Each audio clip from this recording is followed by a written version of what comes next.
I don't think that U.S. consumers are any different than foreign consumers. I think that we have just gotten the mindset that we produce a lot of culture and content, and that the decisions we make about the information don't necessarily have to matter. Clyde had also said something where there was the argument where, you know, your vote doesn't necessarily matter. It's a measure of an effective democracy that we have such a great democracy, and I think that that's a dangerous kind of slippery slope to fall into. And I think that, yes, it's something that's difficult to defend against, but it's something that we need to work very hard in the newspaper industry to be vigilant against, because that's something that's, once we get down that slope, bad things happen, because people make decisions for you at that point.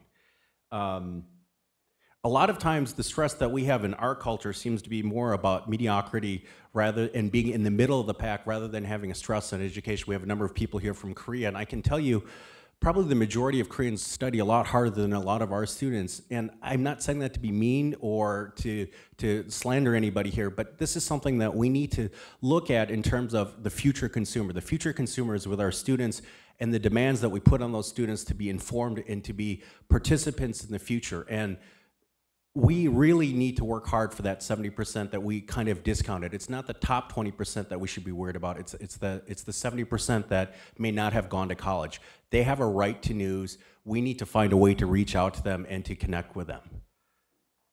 So the last thing I'm going to leave is basically this slide.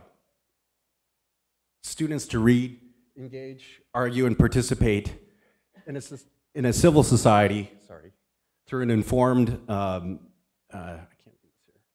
understanding of the issues. And this seems like a really basic concept, but this is something that we have not done a really good job of getting our students to be involved with. And I think if we can do that, this is how we can reach that non-news consumer. By the time that we're trying to sell them something, it might be too late. We need to start at the root of the problem.